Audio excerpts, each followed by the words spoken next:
Welcome to episode 431 of the Thunder Underground podcast. Trent here as always. This week's great because Robb Rivera of Nonpoint is on the podcast. That's actually something I've wanted to be able to say for quite a while. Robb's one of those guys that's been on a list of people that have never been on this podcast that I've always hoped to get. He's just got one of those personalities. I enjoy watching him on social media, the way he interacts with fans. You can tell that he's just a huge fan of music, as most musicians are, but he's just very forward with it. And I love that when you see musicians, talking about music they love, being interactive with the fans. Robb has always been that dude. I've been a long time fan of Nonpoint, and actually in the early days of this podcast has now been around for over a decade. And when Jason and I started it in the early days, episode 83, which in some kind of unique cosmic fashion, I don't know if that's really the right thing to say, but that happened in August of 2016. And here we are with Robb in August of 2025. So 9 years later, another member of Nonpoint is joining this podcast. That's kind of crazy. That's like a lifetime ago, right? I haven't listened to that episode in a long time. I almost kind of shudder to think about listening to episodes of the first year or two, but the times that I have when I've gone back and listened to stuff, when it's a previous guest coming back, I'm usually not as shocked as I think I will at how dumb I might sound. But anyway, as the years have gone by, we've got to talk to a lot of great people, and I'm glad to add Robb to that long list of people. Here we are at episode 431. So before we get into this talk with Robb and everything else, I need to let you know who sponsors this podcast. Sunset Tattoo is a tattoo shop located in Midtown Tulsa. Their tattoos are done good and proper. Native American owned. They have a female artist on staff full time. They accept walk-ins. If you shoot them a message or give them a call, you can set up a time for a consultation. If you've got work you're looking to have done that you don't know how to bring it together, they would absolutely help you bring that concept to life. I've had a couple tattoos done by Jake over there. The man's got 30 plus years of experience as a tattoo artist. So when you combine with the other people that work with him, there's a wealth of experience here, wealth of styles that they specialize in. Check them out on social media, Sunset Tattoo Tulsa on Instagram and Facebook. There's tons of photos there. Like I said, I've had work done. I've had a couple tattoos, bigger pieces done by Jake over there, and I'm happy with both. Jake has also tattooed a lot of touring musicians throughout the years that have come through downtown Tulsa throughout the years. He's pretty connected in the world of hard rock and metal. And even before he was, doing tattoos, running tattoo shops, running bars, booking bands, the man is a renaissance man in the world of metal, in my opinion. I love Jake. It's been a while since I've seen him. I need to see him again soon. So anyway, hit up Sunset Tattoo and tell him you heard about him right here on Thunder Underground. We've also got our longest running sponsor, DEB Concerts. These guys are coming up, I believe, on 9 years. Correct me if I'm wrong, Doug. Have brought so many great bands to the Tulsa area that probably wouldn't have come here otherwise, I believe, like Saxon, Last in Line, Steelheart, Beasto Blanco, Junkyard. So happy that got to see Junkyard a couple times finally because of Doug. Rest in peace to David Roach. And Doug, of course, with the DEB Concerts has booked the Roadhouse stage at Rocklahoma for the past many years. Rocklahoma just concluded a couple days ago. This year was no different. Doug put together a fantastic lineup for the DEB concert stage at the Roadhouse area. And they also had a fantastic pre-party that was 2 stages this year for the first time. Great acts out there like Sebastian Bach, Orianthi, Lita Ford, Mike Tramp, Snakebite Whiskey, all kinds of stuff. So be sure to hit up DEB Concerts online, follow them on all the socials so you don't miss future announcements. And of course, we always bring you those future announcements right here as well. All right, speaking of Rocklahoma, like I said, that just ended. I'm going to do a separate kind of Rocklahoma review recap thing, from my experience. My experience is always not really the right one to review a festival as a whole because I'm, working kind of behind the scenes, so I miss a lot of stuff, but I do always get the chance, on a 4-day festival weekend to see a few acts throughout the week, and I saw some great ones this weekend. Of course, the highlight being getting to see Bruce Dickinson solo, which is something I never thought I would say out loud. So happy that happened. I'll be talking about that. A few other great performances I saw, like Dirty Honey, Drowning Pool, Marky Ramone, Orianthi, all kinds of great stuff. So I'm going to be talking about that. Be on the lookout very soon. But what we're talking about this week is Nonpoint. You'll find out here in this interview coming up that Nonpoint should have new music sooner than later. Nonpoint is a band that has, throughout the years since their beginning, has religiously put out albums every other year. And this is something that Robb talks about coming up until the pandemic. And then once the pandemic hit, that would have been the 2-year point for a new album to come out. They put out an EP, I believe. I can't remember if it was 2020 or 2021, maybe 21. And then they put out another EP a couple years later in 2023. So they still had equivalent of an album in there, but that's been the equivalent of one album in the past 7 years now. So it's great, to see new music coming from Nonpoint. It's kind of exciting, it kind of, I feel like as a fan or probably a member of the band, you're breathing new life into something instead of just rinse, repeat, new music, tour, rinse, repeat. Now we've got, a gap in here where I would expect the band to be re-energized to be able to get new music out to everyone. So really looking forward to what they've got coming, because like I talked about in an interview, these EPs were great. One of my favorite songs I've ever heard from Nonpoint just came out 2 years ago on the Heartless EP. We're going to talk about that as well. But going way back, Nonpoint is a band that I was fortunate enough to see on their first tour, their first national tour with Statement. And that came out in 2000, 25 years ago. That's pretty crazy to say. Nonpoint played if you're from this area, you will have heard of this station, Z104.5 The Edge. If you're from the Tulsa area, if you're not, it's just a Tulsa, the alternative rock, so to speak, channel of the 90s. They're still around today. But they would have Edge Fest every year, and they would also have a birthday bash every year. And Nonpoint played the birthday bash in 2001 when they were still promoting Statement. This lineup, kind of listen to this. This is like a very 2001 sounding lineup. You've got Lifehouse, Tantric, Alien Ant Farm, Orgy, Fuel, Weezer, Nonpoint, and The Cult. To me, seeing Weezer and The Cult and was massive. I don't say massive at the moment. I'd seen Cult previous to that, but The Cult is one of my favorite bands of all time. And I just have always absolutely loved Weezer. So looking back on that, and I remember seeing Nonpoint and really, really digging them. It was, What a Day had been out on the radio. The Edge had played it a lot.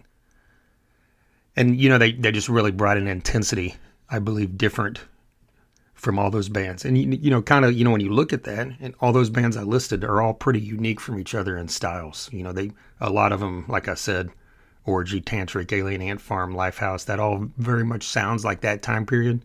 But all those bands have their own unique style, which is, a cool thing I always thought about the 90s and early 2000s is that even though there were a lot of bands from different subgenres, those bands inside those subgenres were very unique amongst themselves. And Nonpoint was definitely one of those, and they escaped that and became just a band that everybody knew and loved in the world of hard rock and metal.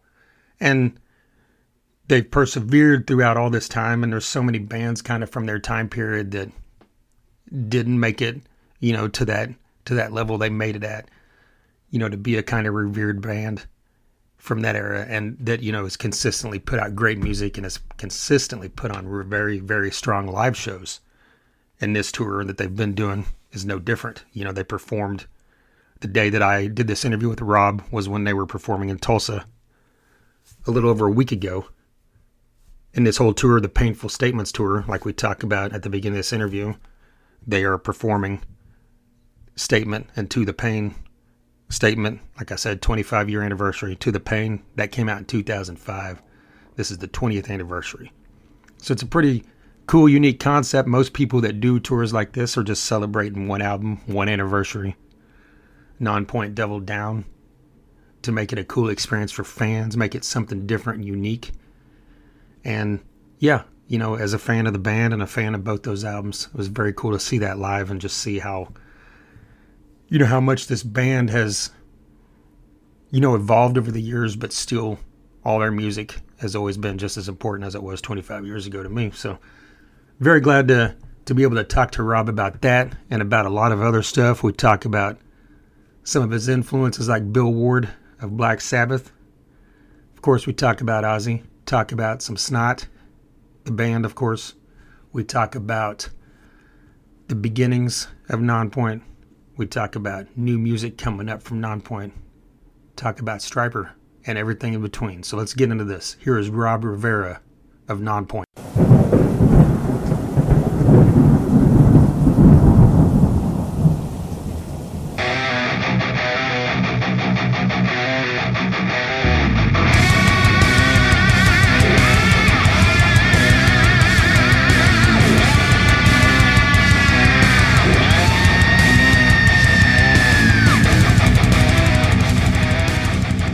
Performing 2 albums in their entirety on tour, is this like more rewarding to you as a musician, kind of doing something like this where it's kind of celebrating something like this particular set list that we're doing? Like we're doing full albums, something like that. It's challenging. Yeah.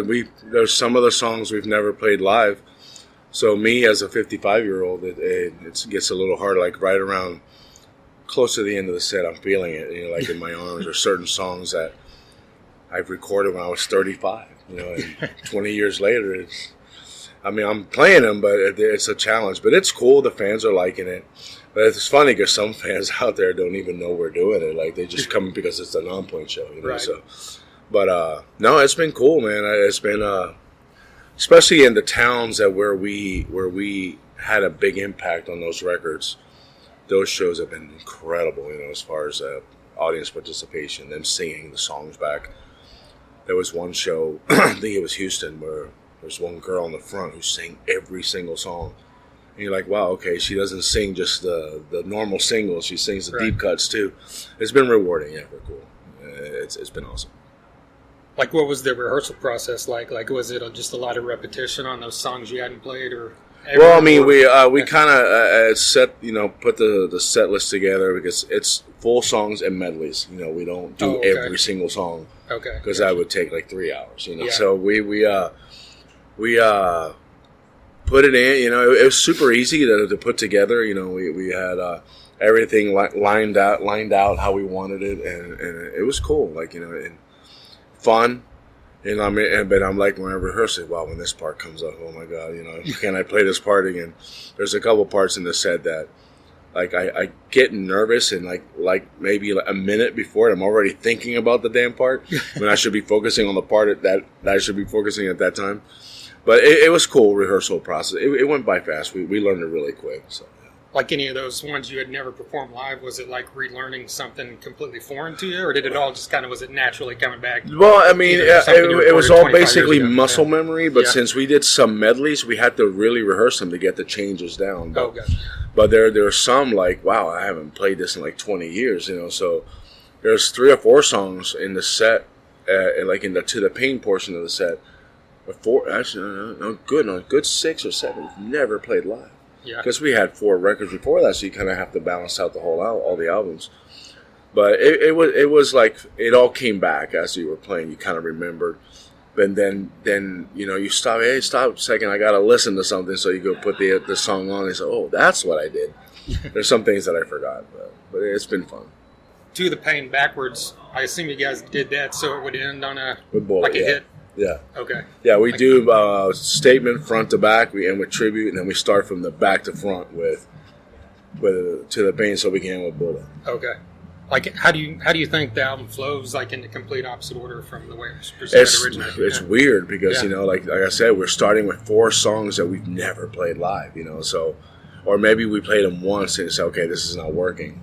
Yeah. Because there's some parts, like there's a part in Code Red where I do this fill with the kicks and the toms, and like, oh my God, that part's coming up, and I was practicing it today, and it's scary when it comes, but it's been flowing well. The crowds, have been, like I said, they've been pretty receptive, so it's worked. I didn't know how it's going to work, but I love to end with Bullet because you end on a high note, so. Yeah.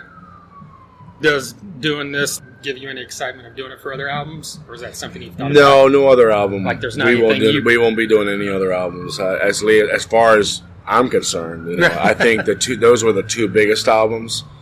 I don't think the other ones would. I would do maybe a set compromising of songs from those albums, but like the songs that people know that probably we don't play anymore. But I wouldn't do a full album. Outside of To the Pain and Statement and To the Pain are the most successful records. I think it would work best with just those. Right. I mean, but there's not one on a personal level you would enjoy doing? No. Nah. I think it was you that posted it several months ago, like you were tracking drums for new music. Like, what's the status on? We got 16, 17 songs. Oh, shit, okay. We got quite a few. We got a lot in the can that we haven't gotten to yet. But yeah, I've been at my house with my electronic kit, recording drums and I think I put up a video of a new song somewhere. And the process is good, we've taken our time with it. It's been like 2 years we've been writing this thing, so maybe even more. We just got a bunch of ideas, and next year it's going to come out. Is it going to be a full album, or are you still doing EPs like the last couple full releases? album this time, at least that's the plan right now. I'm looking at maybe 10 songs. Okay. That's a full album these days, I guess. Yeah. The EP idea was a great experiment. We just wanted to try things out, and it worked. Some people liked it, some people didn't. That's like me. I personally just like doing the singles. I just think you can focus on the one song, Yeah. But I think we're so happy with this new music that we want to put out 10. So. I mean, you guys were always consistent about the every 2-year cycle up Yeah. until 2018. Yeah, we were actually just talking about yeah. that. We did every 2 years we had an album out, but that to me, we did record, tour, write, record, tour, write. It was like, it became too much. We never really took a breather. We did 10 albums that way, and so we took our time. We had to take our time at Ruthless because of the pandemic. We were going to release everything in 2020 and everything shut down. So it's like, okay, let's keep this new music. We had it all. It was all recorded, right? What? Ruthless. Yeah. Yeah. Like the whole. Yeah. The EP was already recorded. We recorded it in January, February, and then the pandemic happened. So we okay. So we shut down all plans. We had actually gone dark online. We were not going to say nothing for a while, and then when we decided to do a Live and Kick In and Frontlines quarantine version. Yeah. And just to, be visible and stuff. And then we started putting merch. We did the masks and, all this other stuff. But full album, I think it's time. Since 2018. It's 8 years without a full album. But it's not like we haven't had new music. We put out 2 EPs. We put out Underdog. So we put out good 11 songs, which is really, if you look at it, it's a full album. It's a full album. It's just done in parts. So, yeah. Speaking of Heartless, a couple years ago, Paper Tigers is one of my favorite Nonpoint songs ever. I just love how Elias's voice, you see the entire range in one song, and your drums, you're just going fucking nuts. Talk a little bit about the drum tracking on that song, how that came That together. song actually was written by him, oh wow, okay. myself, and Rashid. This is my manager, producer, engineer, bass player, accountant, travel agent. What else are you? Friend. Yeah. My best friend. My best friend. We wrote it in 2000. When did we write it? That was December of 2019. 2019. We got together, did it? Yeah, and then we... it disappeared in Google Drive. And then Elias, I think, found it. He found it in Google Drive. And then he started writing to it, and then we sent it to our producer. He made some changes. The drum tracking was... That's the first time a producer had put me through the ringer, basically. He's a drummer himself. His name's Chris Collier. Okay. And after I finished tracking, I actually went to the front room of the studio, closed the door, and just sat there because I was so flustered from playing the drums because he got out of me stuff that nobody had really gotten out of me. He really dug deep in my, I guess, skills or whatever you want to call it. But I played stuff that I'd never done before. And I was really like, just, oh my God, I want to go in there and kill the guy. You know, but I think he did a great job getting everything out of everybody. Because that's, like you said, it's one of the tracks, even the production side of things, that was like probably the best production that we have had. And, you know, like, it was all modern. Like I said, Elias's voice was beastly on that track, you know. Like, people were like, holy shit, what the hell happened to you guys, you know? So, but, I had fun doing that song. Was it one that's been played live in the last couple of years at all? We have played it. We haven't done it in a while, but when it came out, we played it all the time. But was it as intense for you live? It was. Yeah. It was. It's one of those songs where you have to concentrate. Like, I'm a visual drummer. I like to do a lot of stuff. I like to cross my arms and do a lot of crazy impact. But that song, I can't. I have to, like, be focused, you know. So I also love, like, how it flows into Golden Gloves. Are like two totally different songs, but they complement each other very well. We played that one live. I think we played all the songs from both EPs, right? Live. Okay. And at some point or another, we played them all. Golden Gloves. It's one of the songs that I like listening to it, but playing it was weird. You know, like, there's just songs that are made to listen to and songs that are made to play. Like Million Watts is a live song. Yeah. You know, like, where Golden Gloves is not really a live song. Gotcha. Is Chris Collier producing the new stuff? We're sending stuff to him. I mean, Chris, I hope you do it, buddy. We're sending stuff to him. If not, you know, there's maybe different people we can search, you know. But right now we're doing pre-production in a couple weeks at the studio and try to get the songs as best as we can, pre-produce as best as we can do it, then hand it over to someone, you know, like, okay, we're completely content with what we've done. Now what can you do? And see what changes they'll make and stuff like that. Being a band for nearly 30 years, and you and Elias, you know, started this with different people and in the band now, like, how's the writing process changed? It's different. It is different because back then we lived close to each other with the old members, so we'd get in a room. Yeah. Now you write through email, you know, and you send stuff, and it's hard to write through email because you're waiting and waiting and waiting for the email and see what changes they make. So, but we do get together a couple times a month, you know, when we can, you know, and basically the stuff we sent through email, we go and play it because these are programmed drums. You know, I'm not a machine, so I got to make sure that I can play it. Yeah. And we get together to humanize the songs. So that's my new word, by the way, humanize. Does it ever happen where you get together and it doesn't feel right when everybody's together? Absolutely. Okay. Either the tempo doesn't feel right, so we bump it up or bring it down, or the certain part is not working. Like, you can make anything work on Pro Tools and a programmed drum machine. You can make anything work. But playing it live, like, there's a couple songs I was even telling him, they sound robotic. So that's where the humanized thing comes in, you know, like, you want to. But, yeah, there's times that we go in there and we change certain things. Okay, this is not working. Maybe we're playing it too fast. Maybe we're playing it too slow. So, like, when you're programming, you don't know. When you're playing it, it's like you look at each other's face. Okay, it's kind of dragging. It's kind of doing too fast. So, yeah, it changes sometimes. Most of the time, it does change. I guess. Well, you mentioned being a visual drummer, and I'm sure you've been asked about this a billion times about your drum setup.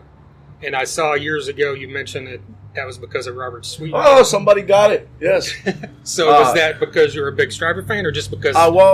I loved Stryper back in the day. I saw them. I lived in Puerto Rico at the time, and the Stryper and Loudness came down here to play. You've heard of Loudness? Yes. Yeah. So, and I saw the setup. I'm like, holy crap! Like, you know, he's part of the show. It looks great. And I just basically ripped it off. So. Okay. And he knows it. Like, I give him credit. And he's very appreciative from what I understand. So hopefully I get to meet him. I know it's drum tech, so hopefully I get to meet him someday. Is there? I mean, I'm not super knowledgeable on it, but does it have to be set up different sound? You know, for sound since you're not projecting forward? Well, the only thing is, the cymbals go that way where it still affects the mic, but when it's facing the mic, it goes right into my singer's microphone, so he hears it more loud. I hit hard, so but it's not. I don't know if it affects this. Does it affect the sound at all? Or does it affect the sound playing sideways? Actually, it helps. Okay. It gives us a little, but I like it just for the visual aspect. And the other night I played in Dallas.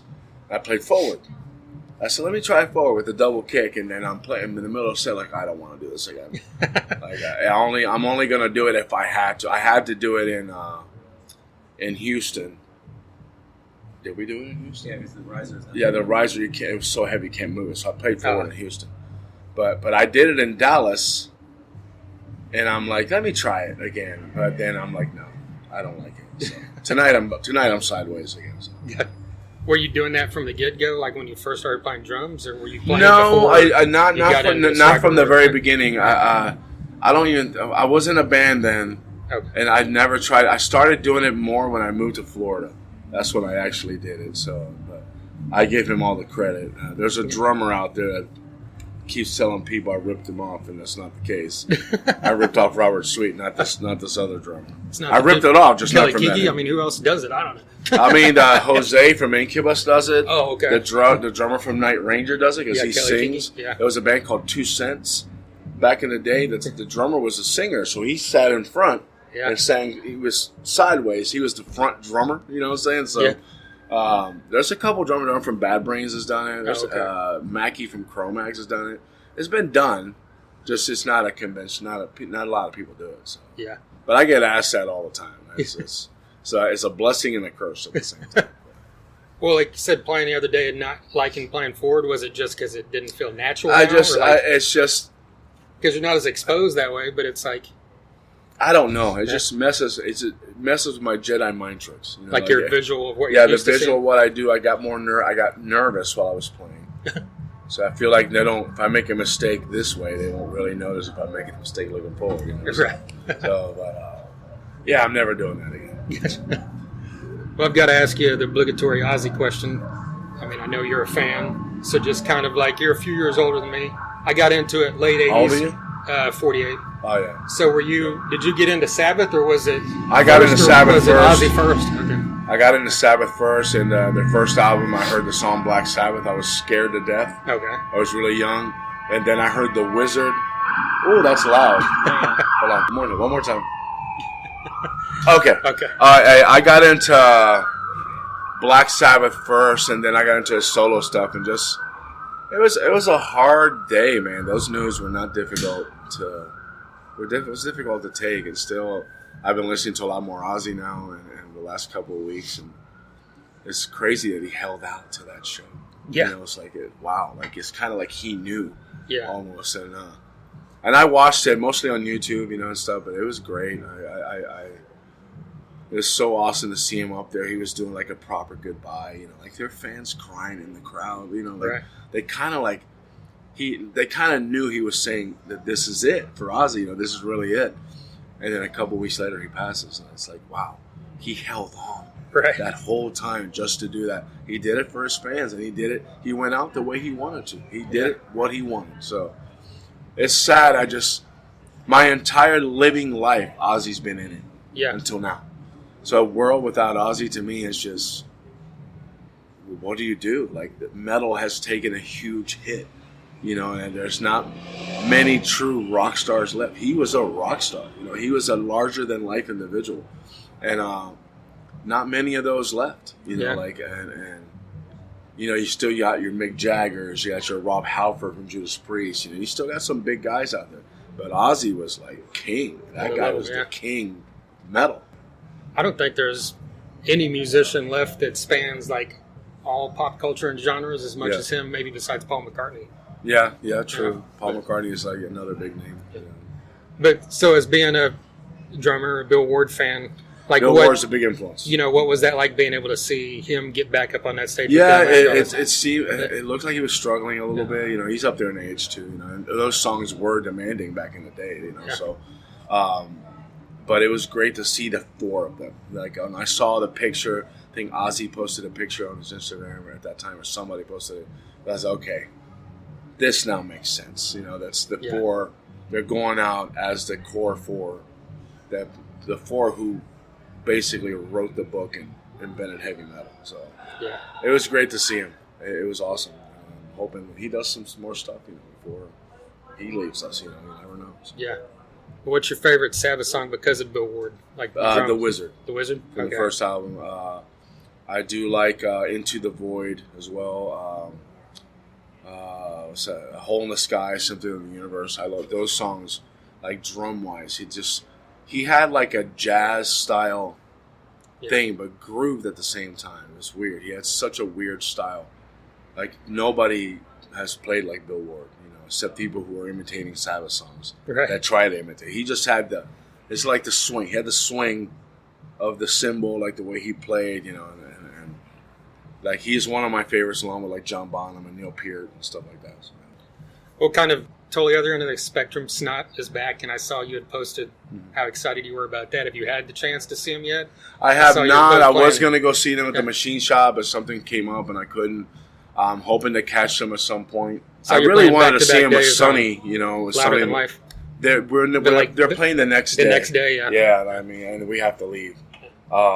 Like I want to leave after we play because they're playing that night, like close to my house. So if I can leave and make it, I will. I'll go there. But I'm excited. My buddy Doc is playing with them now. So, and Doc Coyle, Doc Coyle. Oh, really? He's filling in for them for Sonny's place. Oh, okay. I didn't know. And then he's filling in for everybody lately.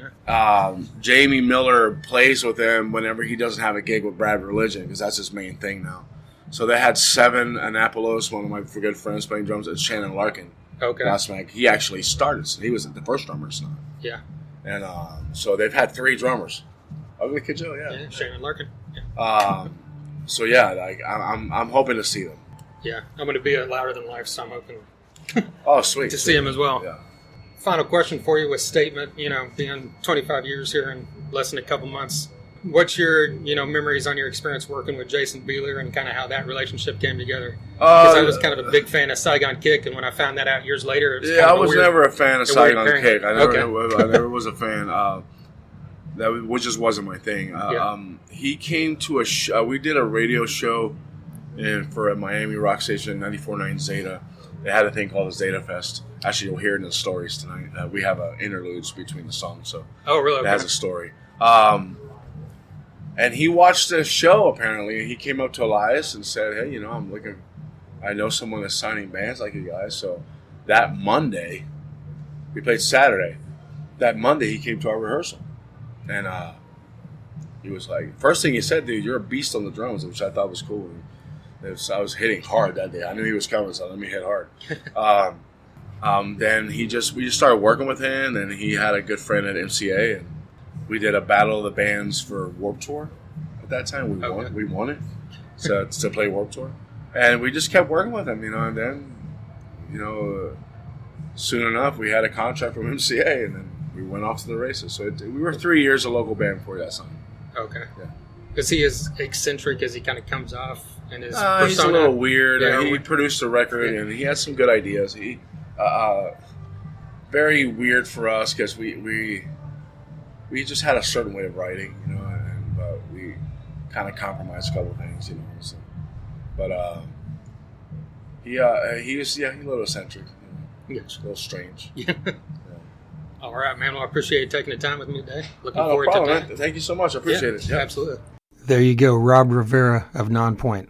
A huge thank you to Shauna O'Donnell of O'Donnell, a media group, for her continued support of this podcast. And, of course, a massive thank you to Robb for taking some time out there while he was out on tour, to sit down with me and talk there for 20, 25 minutes about everything Nonpoint's got going on and a lot of other cool stuff. Very glad to hear that we should have a new Nonpoint album by 2026. I also want to point out that in that interview there, you may have heard a couple times a third person chiming in there in the back distance, and that was Rob Rusha, who is Nonpoint's kind of everything guy. He's the tour manager. He's front of house running sound. He's been a producer with the band, an engineer. Their last few albums. He has been an engineer and producer for many, many, many, many other bands throughout the past 20, 25 years. He was part of the band from zero. This guy's got a resume, unto himself. Saying all that, I should probably get him on the podcast as well. So it was cool to, ask Robb Rivera a couple questions and then him, point to Rob, the other Rob, and ask him his thought or something on Paper Tigers because he was also a co-writer on it and produced it. And then, the question I think I asked about the position of his drums and how that affected sound, and the guy that deals with that sound was sitting right there as well. So he said it was actually a little bit easier. So that's, kind of cool to get that random perspective that you would never have thrown into, an interview like this. So thank you to Robb for your bits of input there as well. All right. Once again, like I said up front, if you're a Nonpoint fan, this is the second time someone from Nonpoint has been on here. Elias Soriano was on this podcast 9 years ago. Almost 9 years ago to the day. It was actually mid-August. Pretty crazy. Here we are 9 years later. Got Robb on the podcast. There's 430 episodes previous to this you can check out. And I mean, if you like that Nonpoint style of hard rock and metal, I mean, there's been a lot of guys from bands throughout the years that I'm sure you probably like as well. I've had on LeJean, Witherspoon, and John Connolly separately from Seven Dust throughout the years. Neil Fallon and Tim Sult of Clutch have both been on here separately. Mike Dean and Reed Mullen, both formerly of COC now. One, of course, due to unfortunately passing away, and the other one stepped away after nearly 40 years here a couple years ago. Which, speaking of, with being such a massive COC fan, I cannot wait for their new music. They have been in the studio now for a while, and this album they're putting out, they said is a double album, which is just kind of mind-blowing. As a massive fan to hear we're going to get 2 albums worth of music. And, sometimes you kind of worry about that. You're like, are they just putting out anything that comes to mind? Or are we getting a solid quality? But I don't remember COC ever putting out anything that I didn't love. So that's why I'm super pumped about getting that much at once, from the Mighty Pepper Keenan. So really looking forward to that. But yeah, other artists that have been on this podcast in the past: Johannes from Avatar, Tommy Victor of Prong, Jeff Tate, the original voice of Queensryche. Other original voices, guys like Mike Tramp of White Lion was just recently on here. I've had on Michael Monroe of Hanoi Rocks, Glenn Hughes of Deep Purple, and many, many other things has been on this podcast multiple times. Dizzy Reed of Guns N' Roses was on here a few years ago. And you never know. He may be on this podcast next week. That just might happen. It just very well might. I've also had on Gene Simmons of Kiss, Dee Snider of the Mighty Twisted Sister, Tesla. Frank Hannon has been on here multiple times. Brian Wheat has been on here. And speaking of that, here's a little tangent for you. I can't believe I hadn't brought this up yet, or at the beginning of the show. But being such a big fan of Tesla, I'm a massive fan of Tommy Skeoch, who's the original guitarist of Tesla. He's been gone now, 20 years, I think? I think it was around 2005, 2007.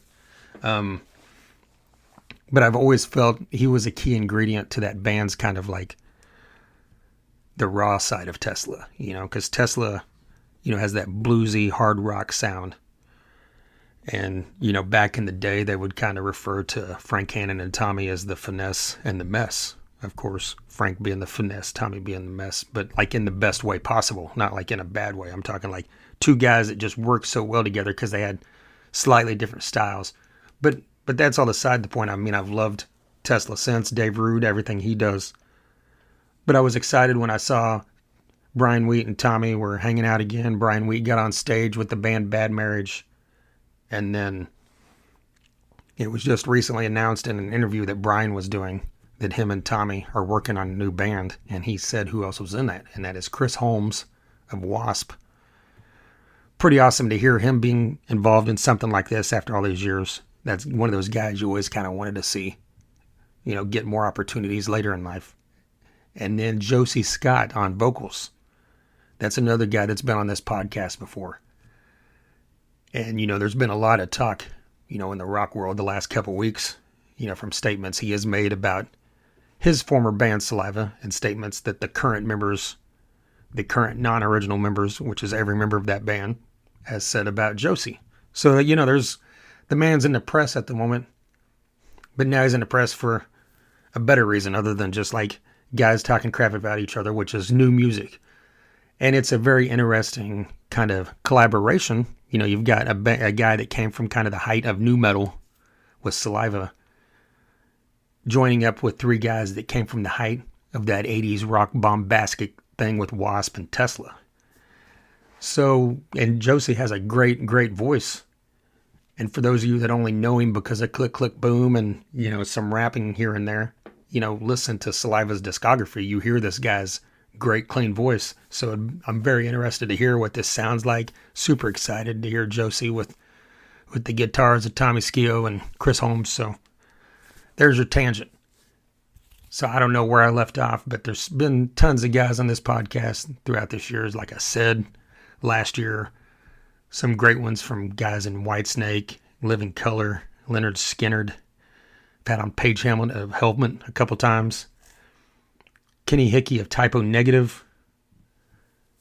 A couple members of the original White Zombie with Sean, the bassist, and Ivan, the drummer. Vanilla Freaking Ice has been on here. Members of Megadeth, Testament, Death Angel, Creator, Toxic Holocaust, if you love your thrash. Black Dahlia Murder, Battlecross, Insight, if you like it super heavy. Dean Castronova was on here once, and that man spans the gamut from Journey to Fear Factory, and that's one of my favorite interviews I've ever done. Just because the guy is just a thrill to talk to. So yeah, let's just dig back through there if you like what you've heard, or if you got time to kill. There's so much out there. I definitely promise that there's been someone on this podcast that you love or like. So check that, thethunderunderground.com. You can listen to everything there. You see all the socials there, so give us a follow on all the socials. There's always content coming out on the socials that are separate from these podcast episodes. Live footage. I've already put out a few live videos from Rocklahoma. I'll have a few more. I'll be at Louder Than Life and Bourbon and Beyond, so you'll probably see a couple live videos pop up from those as well. Give a like or follow on all those social media pages like TikTok, YouTube, Facebook, Instagram, and wherever you're listening right now. Be sure to like, follow, subscribe so you don't miss any future episodes. I've got one recorded with Sam Spade from the Midnight Devils coming up very soon. He's returning to this podcast. Always a great time talking to him. And then, like I said, there's a member of Guns N' Roses has been on this podcast before, and it's very likely that he will be on here again very soon. I've also got a couple other great ones scheduled that I, of course, never announce until they're recorded. So I'm not backtracking weeks later to someone like, hey, I thought you said so-and-so was going to be on this podcast. Well, there you go. All right. Once again, a massive thank you to DEB Concerts, Sunset Tattoo, O'Donnell Media Group, and of course, Robb Rivera of Nonpoint. And until next time. That's your mic? Yeah. That's awesome. It's like a force. Hello. It's like a task cam, but it's now the Zoom Yeah. version of it. That's badass. I got an F6 Zoom. It's like just the little square one. We used to be sponsored by Mark Mengi. Yeah, Mark Mengi. We did he used to work at Zoom. Oh, cool. That's where we got him from. Very cool. Yeah, I had him on a podcast a few years ago. Thunder Underground, y'all.